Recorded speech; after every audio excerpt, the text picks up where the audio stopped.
Elle est arrivée dissimulée sous une longue cape sombre à capuche, main gantée, visage masqué et avec une perruque sur la tête. L'ex-épouse de Joël Le Squarnec est entrée dans le tribunal de Vannes sans un mot. Vous avez une déclaration, vous venez avec quel état d'esprit? Qu'est-ce que vous allez dire à la cour? Qu'est-ce que vous allez dire à la cour?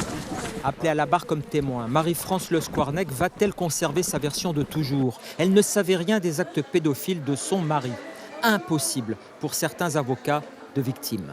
Elle a vu des choses, elle a certainement eu un certain nombre de connaissances de qui était son conjoint. De toutes les façons, elle savait que c'était un pédophile.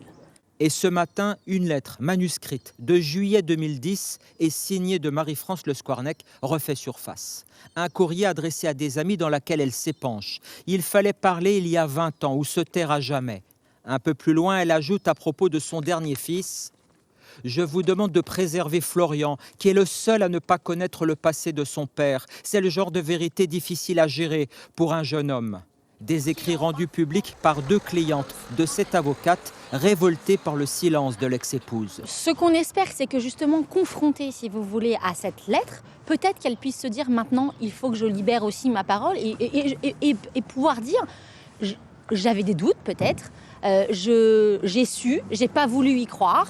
Des écrits qui confortent les victimes. Je me suis dit enfin, peut-être qu'elle sera face à ses responsabilités et peut-être qu'elle aussi va assumer. On voit que M. Le Squarnec est peut-être prêt à assumer certaines choses. Est-ce qu'elle aussi est dans le même mouvement?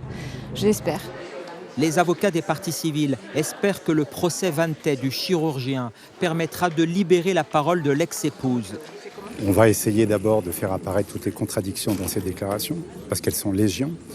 Et donc, qu'est-ce qui fait qu'elle n'a pas souhaité dénoncer ce qui aurait permis, dès 1996, d'arrêter le parcours de M. Le Squarnec? Marie-France Le Squarnec va-t-elle se livrer? En tout cas, les avocats des victimes, mais aussi la cour criminelle du Morbihan vont s'y employer.